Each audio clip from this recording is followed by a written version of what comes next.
Mengatakan ciri-ciri orang yang beriman kepada Allah. Ciri yang pertama, idza dzukirallah, yang ketika mereka menyebut nama Allah, yang ketika mereka mendengar nama Allah, wajilat qulubuhum, ini hatinya ini bergetar, hatinya ini merasa tersentuh, hatinya ini merasa sesuatu masuk ke dalam hatinya sehingga dia merasakan keterangan. Makanya dalam kehidupan ini Ibu, kalau kita tidak rasakan ketenangan, kalau kita tidak merasakan diri kita ini selalu gelisah, maka tanyakan bagaimana hubungan kita dengan Al-Quran, bagaimana kedekatan kita dengan Al-Quran.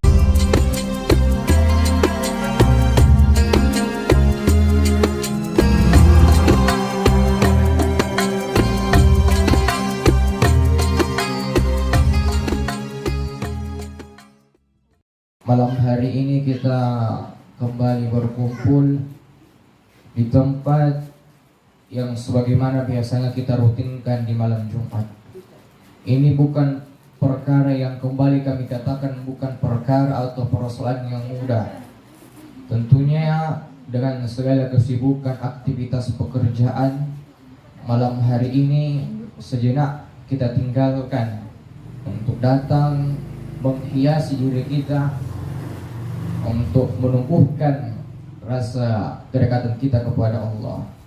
Dikatakan ketika ada orang-orang yang rajin bermajlis, orang-orang yang rajin duduk-duduk di tempat yang mereka berzikir kepada Allah, yang mereka memanggil nama Allah, bertakbir, bertahmid, bertahlil, memuji nama Allah, maka kata Allah Subhanahu wa taala melalui dengan lisan Nabi Muhammad SAW, wa nazalat alaihimus sakinah. Orang-orang yang demikian Allah akan turunkan ketenangan, Allah akan hadirkan yang namanya kegembiraan dalam hatinya. Yang kegembiraan tersebut tidak bernilai dengan harta, kenikmatan tersebut tidak dinilai dengan apapun yang terbaik di dunia, melainkan itu ketenangan daripada Allah Subhanahu wa taala. Namun yang menjadi hal terpenting buat kita semua,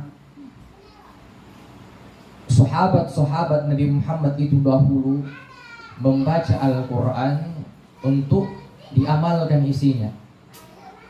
Sahabat-sahabat Nabi dahulu, para orang-orang soleh, salafun soleh, itu membaca Al-Quran untuk diamalkan isinya. Namun yang terjadi, Allah berikan kemuliaan kepada umat Nabi Muhammad, Al-Quran itu jadikan sebagai amalan yang mendapatkan kita menghasilkan pahala di sisi Allah Subhanahu wa taala. Allah tidak tuntut kita mengamalkan seluruh isi Al-Quran, yang dituntut hanyalah membaca Al-Quran yang utama. Makanya bersyukur kita kalau kita digerakkan hati untuk membaca Al-Quran, karena dalam Al-Quran banyak literatur ayat-ayat Allah, yang dimana ayat-ayat tersebut menyebutkan berbagai macam ciri-ciri orang-orang yang beriman kepada Allah Subhanahu wa taala, yang dimana seluruh ciri-ciri yang Allah telah gambarkan dalam Al-Quran, orang-orang yang beriman itu ialah yang paling utama senantiasa mengingat Allah Subhanahu wa taala. Maka malam hari ini kita akan membahas salah satu surah firman Allah dalam surah Al-Anfal ayat yang kedua, yang dimana Allah Subhanahu wa taala berfirman, إنما المؤمنون الذين إذا ذكر الله وجلت قلوبهم وإذا تليت عليهم آياته زادتهم إيمانا وعلى ربهم يتوكلون. Dalam ayat ini Allah mengatakan sesungguhnya innamal mu'minuna idza dzukirallah wajilat qulubuhum. Allah mengatakan ciri-ciri orang yang beriman kepada Allah. Ciri yang pertama, idza dzukirallah, yang ketika mereka menyebut nama Allah, yang ketika mereka mendengar nama Allah, wajilat qulubuhum, ini hatinya ini bergetar, hatinya ini merasa tersentuh, hatinya ini merasa sesuatu masuk ke dalam hatinya sehingga dia merasakan ketenangan. Makanya dalam kehidupan ini Ibu, kalau kita tidak rasakan ketenangan, kalau kita tidak rasakan diri kita ini selalu gelisah, maka tanyakan bagaimana hubungan kita dengan Al-Quran, bagaimana kedekatan kita dengan Al-Quran. Terus kemudian selanjutnya Allah katakan, wa idzahim zadathum imana, yang ketika dibacakan ayat-ayat Allah, imannya itu menambah, meningkat. Jadi kalau ada orang yang dibacakan ayat-ayat Allah, dibacakan Al-Quran kepadanya, dia dengar dengan baik-baik, dia renungi dengan baik-baik, dan dia rasakan ini imannya semakin bertambah, maka itu sudah karunia Allah yang besar. Makanya tanpa kita sadari, Al-Quran itu Allah hadirkan memang benar-benar menjadi manifestasi terbesar kita untuk semakin dekat kepada Allah Subhanahu wa Ta'ala. Tiap hari baca Al-Quran, tiap hari dengar Al-Quran, maka tidak mungkin Allah tidak turunkan keberkahan dalam kehidupan kita. Kalau kita ingin pekerjaan berkah, maka sebelum bekerja, sebelum pergi pasar, baca Al-Quran. Kalau mau aktivitas jualan kita lancar oleh Allah, diturunkan keberkahan, maka baca Al-Quran. Makanya kalau ada orang yang mencari dunia tidak mengikuti Al-Quran, maka apa yang dia cari akan menurunkan daripada kesehariannya untuk mencari, terus mencari, yang dia tidak tahu apa yang dia mau cari. Misalnya setiap hari bekerja, tiap banting tulang daripada pagi sampai pagi pulang, tapi dia tidak tahu apa yang dia mau cari sebenarnya. Yang kita mau cari dalam kehidupan ini yang paling utama adalah berkahnya. Orang kalau sudah dalam kehidupannya diturunkan keberkahan, maka akan selalu tenang. Walaupun suatu hari tidak ada pembeli kasihan, tapi dirasa, ya Allah, ini mungkin ujian darimu ya Allah. Pasti hari-hari berikutnya Allah ganti. Itulah keberkahan dalam kehidupan ini. Kalau orang baca Al-Quran, dekat dengan Al-Quran, maka kehidupannya akan Allah berikan keberkahan. Makanya kata Allah Subhanahu wa Ta'ala, selanjutnya orang yang beriman dalam ayat ini, wa ala rabbihim yatawakkalun, itu dirinya berserah diri, bertawakal hanya kepada Allah Subhanahu wa Ta'ala. Dia baca Al-Quran, dia dengarkan Al-Quran, bertambah imannya, bergetar hatinya. Lalu kemudian dibuktikan dengan ciri yang ketiga, ini selalu hatinya, dirinya itu bersandar kepada Allah. Dia usaha, dia bekerja, namun kemudian semua usahanya, semua pekerjaannya dia sandarkan kepada Allah. Ya Allah, saya sudah berusaha ya Allah, saya sudah bekerja ya Allah, sekarang aku berserah kepada-Mu, lancarkan segala apa yang menjadi tujuanku ya Allah. Makanya kalau kita berserah diri kepada Allah, selalu kita rasakan ketenangan. Kita tidak punya sandaran, kita punya sandaran tidak ada tujuan melainkan daripada Allah. Itu akan Allah tuntun kita, walaupun apa yang kita dapat itu selalu membawa ketenangan dalam diri kita. Tapi banyak orang semua dia dapat, hartanya banyak, mobilnya ada, motornya ada, tapi satu rumah tidak ada ketenangan. Pulang rumah anak sudah dengar sudah tidak beres. Pulang rumah, kenapa? Kita tanyakan bagaimana amalan dengan Al-Quran kita semua. Coba kita lihat para orang-orang soleh, bahkan kalau orang-orang yang bertasawuf, itu kehidupannya, zuhudnya, bersandar dirinya kepada Allah itu besar. Ya, dari segi yang terkecil sampai yang dalam kehidupan ini menjadi faktor yang terbesar, semua dia jaga. Maka ini yang menjadi hal yang perlu kita ikuti. Hubungan kita dengan Al-Quran, maka perbaiki hubungan kita dengan Al-Quran, perbanyak duduk di tempat seperti ini. Karena kenapa? Semakin banyak kita siram hati kita di duduk-duduk di tempat seperti ini, akan semakin banyak bunga-bunga ketenangan yang hadir dalam kehidupan kita. Namun kita menjauhi tempat-tempat seperti ini. Ustaz, saya belum wajar, saya belum pantas duduk di situ, Ustaz. Sama halnya kita katakan, ya Allah, jangan kau kasih saya hidayah ya Allah, saya belum mau. Ustaz, saya masih lepas pasang hijab, Ustaz. Sama saya kita lepaskan hidayah daripada Allah. Sebenarnya ini kesempatan bila kita saling mengajak, satu majelis, satu tempat tinggal, satu lingkungan. Ini kesempatan yang mahal. Kalau yang terdekat saja mengajak kita, maka itu hal yang mahal. Nanti jangan sampai yang orang-orang jauh mengajak kita, sudah orang dekat, orang jauh mengajak kita tidak mau. Lantas dengan cara apa lagi Allah menegur kita? Itu Allah tegur kita dalam kehidupan ini banyak caranya. Salah satunya adalah apa? Dia keluarga kita yang sudah dekat dengan majelis taklim, yang sudah dekat dengan Allah, diajak kita, ditegur kita, saya lihat kamu yang sudah lama-lama tidak duduk di tempat-tempat yang dekat kepada Allah, di tempat yang kau berzikir kepada Allah. Mari gabung sama kami, mari gabung di tempat-tempat demikian.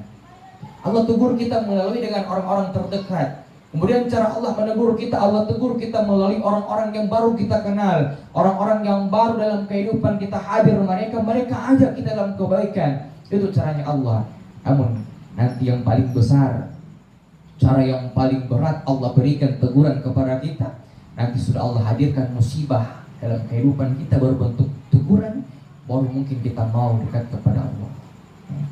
Nanti sudah mulai lagi digoyang-goyang tanah, ya. Nanti sudah mulai lagi digoncang, ya. Baru mau, ya Allah tolong ya Allah, ya. Cukup sudah, ya. Makanya kita bentengi tempat kita ini dengan banyak-banyak di tempat seperti ini. Kita ingat Allah, ya. Karena itu dalam Al-Quran Allah sudah tebak, Allah sudah berikan, wahai manusia, kalian punya sifat tabiat. Apa kata Allah? Manusia itu nanti diberikan musibah, nanti diberikan cobaan, baru mau panggil-panggil Allah, ya Allah tolong saya ya Allah. Namun ketika Allah angkat musibah, bala, bencana dalam kehidupan mereka, mereka kembali sedikit demi sedikit lupa sama Allah. Betul tidak, Bu? Ini banyak-banyak kita ingat Allah, banyak-banyak kita berzikir kepada Allah, baca Al-Quran, insya Allah ketenangan akan hadir dalam diri kita. Saya teringat salah satu kisah sahabat Rasulullah SAW. Sahabat ini bernama Tufail Ad-Dawsi, ya. Tufail Ad-Dawsi ini merupakan orang yang kaya, saudagar, yang kalau dia jalan itu orang tahu dia ini orang kaya. Bayangkan, hanya jalan saya dia, orang yang baru lihat tahu dia ini orang kaya. Ini kaya asli, bukan cuma kaya gaya-gayaan saja, banyak hartanya. Nah, tapi dalam banyak harta kekayaan yang dia punya, kembali lagi dia tidak dapat ketenangan dalam rumahnya. Dia tidak dapatkan sesuatu yang membuat hati ini menjadi tenang. Maka sehingga ketika dia merasakan kegelisahan yang tidak bisa tertahan lagi, sama seperti kita kalau kita capek, gelisah, tidak tenang. Saya mau tanya, kira-kira apa yang kita mau buat? Ambil Al-Quran atau pergi jalan-jalan? Pasti pergi jalan-jalan, ya. Sama ini sahabat, dia pergi jalan-jalan, dia cari tempat, tapi beda sama kita jalan-jalan. Misalnya kita cari tempat yang terkenal, di mana lagi viral ini tempat, tapi sekarang dulu, sekarang sudah bosan ki, ya. Itu cari tempat-tempat yang bisa membuat dia healing lah, mencari ketenangan sementara. Maka sahabat ini mencari ketenangan, dia jalan tapi tidak ada tujuan. Dia berpikir dengan jalan-jalannya ini bisa membuat sejenak pikirannya tenang. Maka bayangkan jalannya ini jauh sekali sampai masuk di kota Mekah. Saat masuk di kota Mekah, karena itu dahulu orang-orang berdagang tidak pakai mobil, tidak pakai kendaraan besar, tapi sampai antar negara ke negara. Ini luar biasanya orang-orang dahulu, para sahabat-sahabat terdahulu. Maka ketika sampainya di kota Mekah, ini Tufail Ad-Dawsi dikatakan sama orang-orang kaum kafir Quraisy yang berada di Mekah, wahai Tufail, mengapa orang yang kaya masuk ke kota kami, kota Mekah? Apa yang kau lakukan? Apa kata Tufail? Wahai para orang-orang kota Mekah, saya ini sedang mencari keterangan dan saya sedang berjalan-jalan. Apa kata kata kaum kafir Quraisy? Wahai Tufail, bahwa sesungguhnya berhati-hati kami di kota Mekah ini ada seorang penyihir. Yang penyihir ini namanya Muhammad, ya. Penyihir ini bernama Ahmad, yang dimana kalau dia berbicara, itu kata-kata yang keluar dari mulutnya bisa membuat orang tersihir, terpanah, hingga mengikuti apa yang dia katakan. Jadi sudah dikatakan seperti itu jelekkan Nabi Muhammad, sehingga pesannya orang kaum kafir Quraisy, nanti kalau kau dengar ada Muhammad berada di sekitarmu, ambil kapas, ambil sesuatu, kalian tutup ini telingamu dengan rapat-rapat, tutup dua-dua. Karena jangan sampai apa yang diucapkan Muhammad itu masuk ke dalam telingamu hingga membuat engkau tersihir dengan kata-katanya. Maka benar dikatakan bahwa dia melihat Nabi Muhammad sedang bertawaf di Ka'bah. Dia ambil Kapas dia tutup telinganya dengan rapat-rapat, sehingga orang-orang yang berbicara di sekitarnya tidak lagi dia dengar, karena suara besar banyak sekali di kapas dalam telinganya. Dia sumbat, tidak lagi mendengar. Maka dia coba penasaran, ini betulkah apa ini Muhammad seorang penyihir? Maka dia dekati Nabi Muhammad sedang tawaf, dia ikuti juga, tapi dia belum Islam. Ikut Nabi Muhammad tawaf, berputar. Nabi Muhammad pada saat itu membaca kalimat talbiyah, membaca kalimat-kalimat berzikir kepada Allah, membaca kalimat ayat-ayat Allah. Ternyata apa yang terjadi?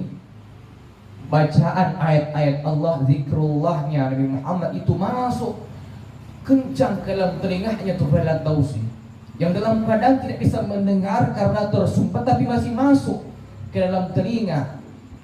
Maka semakin dia banyak mengikuti Nabi Muhammad dari belakang, semakin dia dengar jelas. Yang terjadi kembali Nabi Muhammad selesai tawaf, Nabi Muhammad pulang. Apa yang terjadi? Nabi Muhammad pun sampai dalam rumah Nabi Muhammad, tutup pintu rapat-rapat. Ini Tufail masih berada di depan pintu, tunggu Nabi Muhammad sampai keluar. Tapi ternyata Nabi Muhammad dalam rumah baca Al-Quran kembali, baca Al-Quran. Ini dalam keadaan telinga masih tersumbat, tertutup rapat dengan kapas. Ternyata dari dalam rumah pintu tertutup, itu Al-Quran masih keluar, masih terdengar jelas masuk dalam telinga yang sedang tersumbat.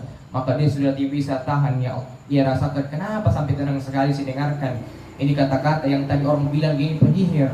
Saya mau tanya dulu apa yang dia baca itu. Dia ketuk pintu Nabi Muhammad, dikatakan Muhammad keluar dulu. Maka Muhammad keluar. Apa dikatakan Muhammad, apa yang tadi engkau baca itu saya ikuti dari tadi sampai sekarang dalam pintu depan rumahmu saya dengarkan. Ini hatiku rasa tenang. Apa kata Nabi Muhammad menjawab, wahai saudaraku, ini adalah bacaan Al-Quran yang punya langsung dari Allah Tuhanku. Apa kata Tufail? Ya Muhammad, apakah bisa engkau baca kembali? Maka Muhammad bacakan kembali sampai beberapa ayat. Maka yang terjadi, apa kata Tufail? Muhammad, engkau berhenti sejenak. Apakah sekarang aku bisa menggantimu? Bergantian, saya lagi yang baca ini kata-kata ini. Maka kata Muhammad, tidak boleh, karena ini ayat-ayat Al-Quran yang harus orang Islam yang membaca dulu, baru saya ajarkan Al-Quran. Apa kata Tufail? Muhammad, kalau begitu izinkan aku masuk dalam Islam. Maka bersyahadat, asyhadu an la ilaha illallah wa asyhadu anna Muhammadar Rasulullah. Maka dia baca syahadat, masuk Islam. Dia mau belajar Al-Quran, mau belajar tentang Islam. Maka apa yang terjadi beberapa hari belajar dengan Nabi Muhammad? Maka kata Tufail, ya Muhammad, wahai Rasulullah, apakah aku ingin pergi pulang ke rumahku? Apakah boleh kau izinkan aku pulang sejenak? Maka apa kata Nabi Muhammad, wahai Tufail, aku sudah Islamkan engkau telah bersyahadat kepada Allah, aku sudah ajarkan Islam, engkau pulang ke rumahmu, ke kampungmu, pulang di sana sebarkan agama Islam. Maka apa yang terjadi? Sampai di kampungnya dia mengislamkan orang-orang di sekitar rumahnya, di sekitar kampungnya. Nah, salah satu yang menjadi Islam karenanya itu bernama Abu Hurairah radhiyallahu anhu. Kalau kita baca-baca hadis, itu pasti ada sahabat yang bernama Abu Hurairah radhiyallahu anhu itu masuk perantara Tufail Ad-Dawsi, masuk Tufail Ad-Dawsi perantara bacaan Al-Quran Nabi Muhammad. Orang yang jauh daripada Allah mencari ketenangan kembali dengan Al-Quran. Bagaimana kita setiap hari baca Al-Quran tapi tidak tenang? Maka pasti ada sesuatu yang salah dalam bacaan Al-Quran kita. Ada sesuatu yang salah dalam yang menjadikan kita mengamalkan Al-Quran. Maka mari kita cross check bagaimana hubungan kita dengan Al-Quran. Nah, insya Allah kita semakin banyak membaca Al-Quran akan semakin membawa ketenangan dalam kehidupan kita. Amin ya Rabbal Alamin. Sekarang